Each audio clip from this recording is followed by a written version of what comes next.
It's hard when looking at sites like this to not think big. This has been called the Last Shangri-La, a mythical utopia hidden away in the mountains of the Himalayas. It's also known as the happiest country on earth, where success is measured not in gross domestic product, but rather through a concept known as gross national happiness.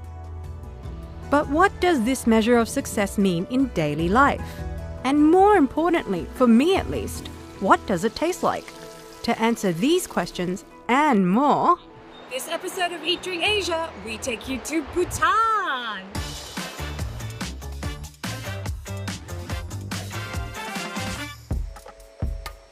My journey in Bhutan starts in the capital city, Thimphu. You can instantly sense the presence of Bhutanese culture in every corner here. The law requires all citizens to wear traditional clothing for work and on formal occasions. And all the buildings are put up and maintained using strict guidelines, so they have a traditional appearance. Thimphu is also the only capital city in the world with no traffic lights. Instead, they have these cool-looking pavilions where police officer guards traffic movements. Bhutan didn't have access to television or the internet until 1999. And even now, you still can't find fast food or supermarket chains here. So I've decided to start my Bhutanese food experience at this local restaurant. One dish I was told I have to try is emadachi, the national dish of Bhutan. We are now in Zambala 2 restaurant.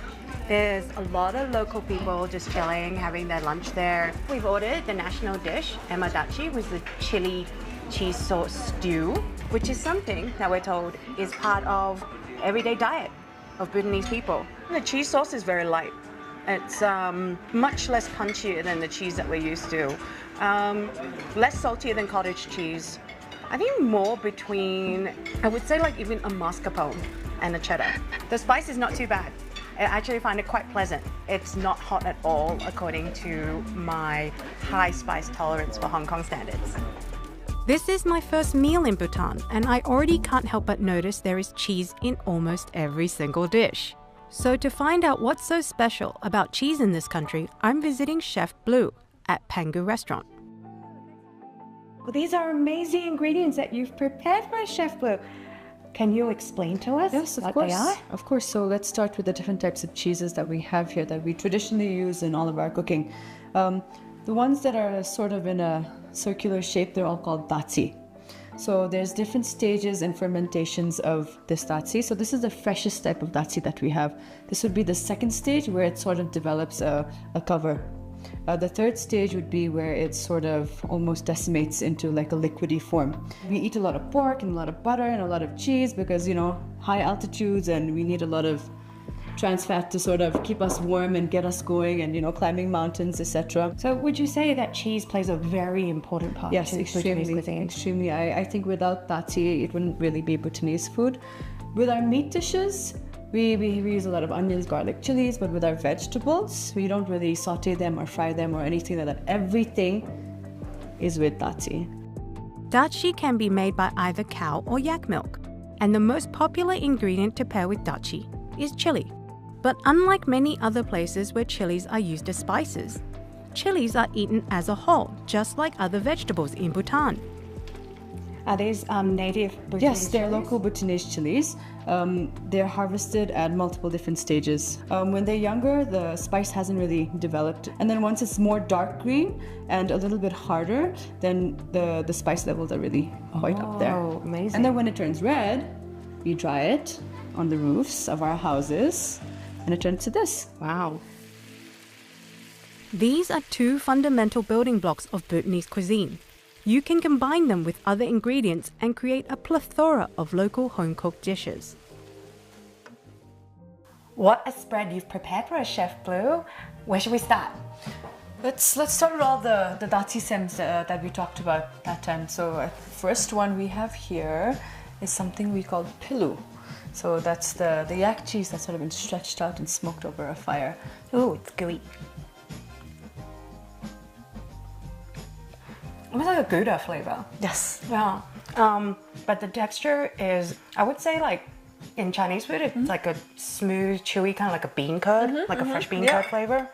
It is a very strong Gouda flavor. Yes. So this goes with rice. Yes, everything goes with rice. No rice, no Bhutanese food. No chilies, no Bhutanese food.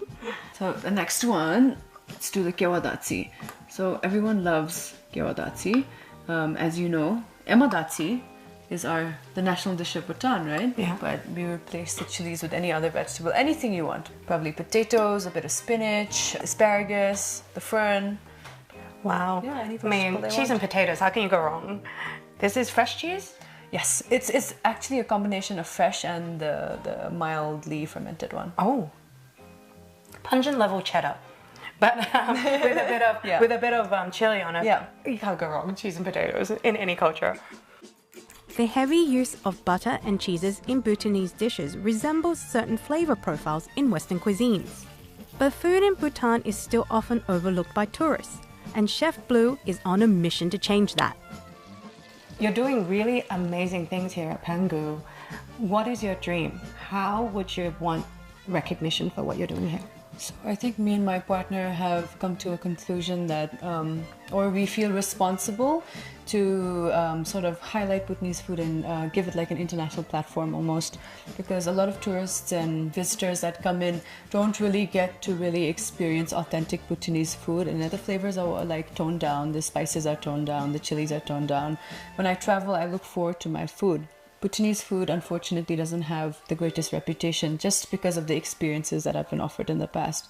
A lot of people don't really enjoy that. But there are ways to refine Bhutanese food, but have the flavor stay true to its authentic, Bhutanese cuisine. Preserving and promoting traditional Bhutanese culture plays a huge part in the Gross National Happiness Index, or GNH, the guiding philosophy of Bhutan. The idea of happiness in Bhutan somewhat mirrors teachings in Buddhism, which is also the country's predominant religion.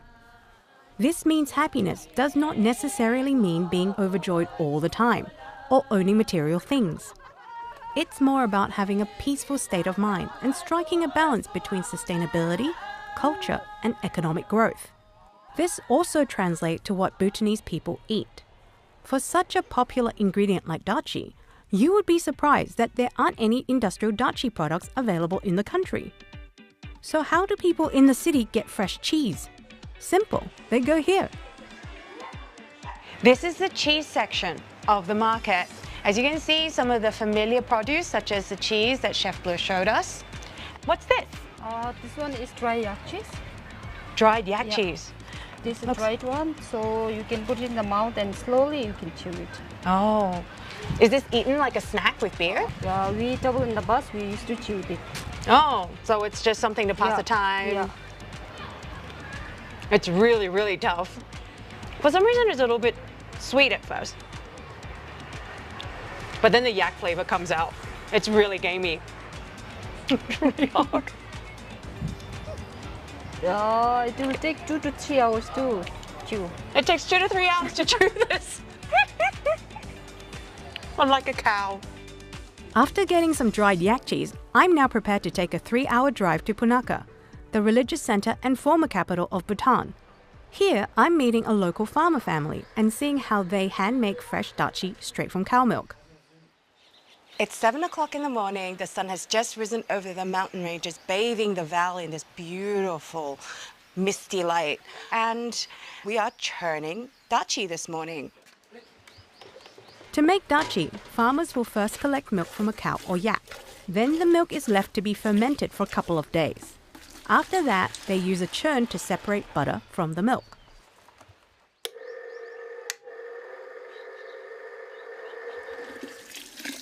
Inside is this frothy mixture. It's very buttery yellow. I'm not smelling anything in particular right now. More or less, like, if you've ever accidentally left milk out for a few days, it looks like that, but a healthy yellow color. I have a bit of trypophobia looking at it, but I'm sure it'll be delicious soon. After the butter is collected, the residual liquid is gently heated and clumps will start to form. Then you can start hand rolling the clumps into dachi. It's actually a very nice feeling on the hands. It's beautiful temperature, like a bath. I hope I don't ruin this for her. How's this? Oh, I passed. Fortunately, my contribution didn't go to waste. And at night, my effort will be transformed into a delicious feast of home-cooked dishes. Lala, the mother of the family, has prepared emadachi, vegetable stir-fry, dried beef stew, and rice vermicelli. All dishes are loaded with dachi, chilies, or a combination of both. Is there anyone in Bhutan that says, oh, I can't eat chilies? No, I think, but the small kids, I think, they won't be able to take chilies, but later they will get used to it, I think. How old do you start feeding them food with chili? Maybe around when the child is about 2 years. That's really young. Do you start them on something like emadachi? No, but a little bit of chili, I think they will take it. We give them a little bit, so that they get used to it, and later they can take. So for Bhutanese, I think chilies are the appetizer actually. The freshly made dachi adds amazing umami and creaminess to all the dishes. And I can tell the spice level is authentic, as it is not toned down at all. But if you want to try all these authentic Bhutanese dishes, the only way is to come to Bhutan, as currently Bhutan does not export dashi out of the country. Could you imagine, like, you know, if big factories started making dachi and all that without anyone making it at home? Do you think you guys would be happy just buying things from the supermarket like we do? Or do you enjoy, like, somehow at some level that you always make and grow your own things? Actually, it's nice to have our own stuff, like what we do just now. Because buying from the factories and all this, actually, it creates some kind of problem. Like, we really don't know whether it is hygienic or not. I feel like, you know, there's a lot to be proud of to be in Bhutan, like, you know, to be Bhutanese. What's your favorite thing about living here? The good thing about Bhutan is we are still in our originality. We have a policy called GNH. Under that, we have 4 pillars. These 4 pillars are preservation of tradition and culture, preservation of our environment, sustainable development, and good governance. Do you sometimes see the news and just see other countries and go, wow, I'm glad we don't have that? We also admire other countries, but at the same time, we are proud of our own country. It's true. After talking to people across Bhutan, I noticed that the philosophy of pursuing peace and happiness is truly ingrained in the mind of every citizen. Bhutan also has its own problems to face, like the lack of a diverse economy and a brain drain of young talent. But while people in modern cities are drowned in work and business and chasing numbers, we often forget about the importance of culture, nature, and well-being. Bhutan is a reminder that it's possible to find that balance, perhaps starting from the way we eat.